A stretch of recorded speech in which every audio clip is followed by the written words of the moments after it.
although I met with him and tried my best to keep him away from students and called the police and called counseling and called everyone I could think of. There are still times, of course, when I think I wish I could have found a way to have reached him more than I did. All right, well, joining me now from the Virginia Tech campus, Barclay Fuellgraf. She's a journalism student at West Virginia University and a reporter for their school station, WVU News. Barclay, good to have you with us this afternoon. Hi, thank you very much. So as a student and somebody who's covering this story as a journalist, tell me, what your sense is and how are you finding the students in terms of opening up to you? What are you learning about this young man? A lot of people would think it'd be a little easier being a student. We can relate to it. We are finding that. It's for me personally, it's an eye-opener of what real reporting is because, we go up to people just as much as everyone else, but it's really, really heart-wrenching. And, I had a real hard time last night at the candle vigil.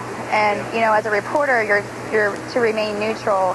And, you look around and you see all these reporters, with their eyes welling with tears, and you can't help but just want to show your emotions too.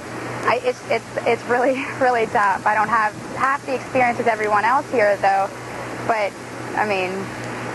everybody's experiencing the exact same thing. Sure. No, everybody, I think we all feel that with this story. Emily Hilscher was the first girl who was shot in her dorm room, and I'm wondering if anybody that you have spoken to there has shed any light on why he might have picked her. Nobody that I've been able to talk to. I think that a lot of people that knew people or that were involved, a lot of them aren't walking around campus right now. They're not as willing to speak, I think, either. But people that I've talked to can only say that what they do know about him is that he was a loner, and, he didn't have a lot of people that he talked to. So to find somebody, it's getting very, very difficult, especially as the days continue. What do you think, as a student about your own campus security situation and the state of how safe students are these days on campuses? It's a tough call. You can't have metal detectors from one field to the other, and this could happen anywhere. And big city, small city, big school, small school, it doesn't matter. And you could put metal detectors in every single dormitory in every building, and that could help, but you're never going to unfortunately, be able to completely prevent this from happening. Tell me a little bit about how the students there are holding up and, what you think about the future of the school and how they're going to be able to move beyond this eventually after the funerals and the grieving is over.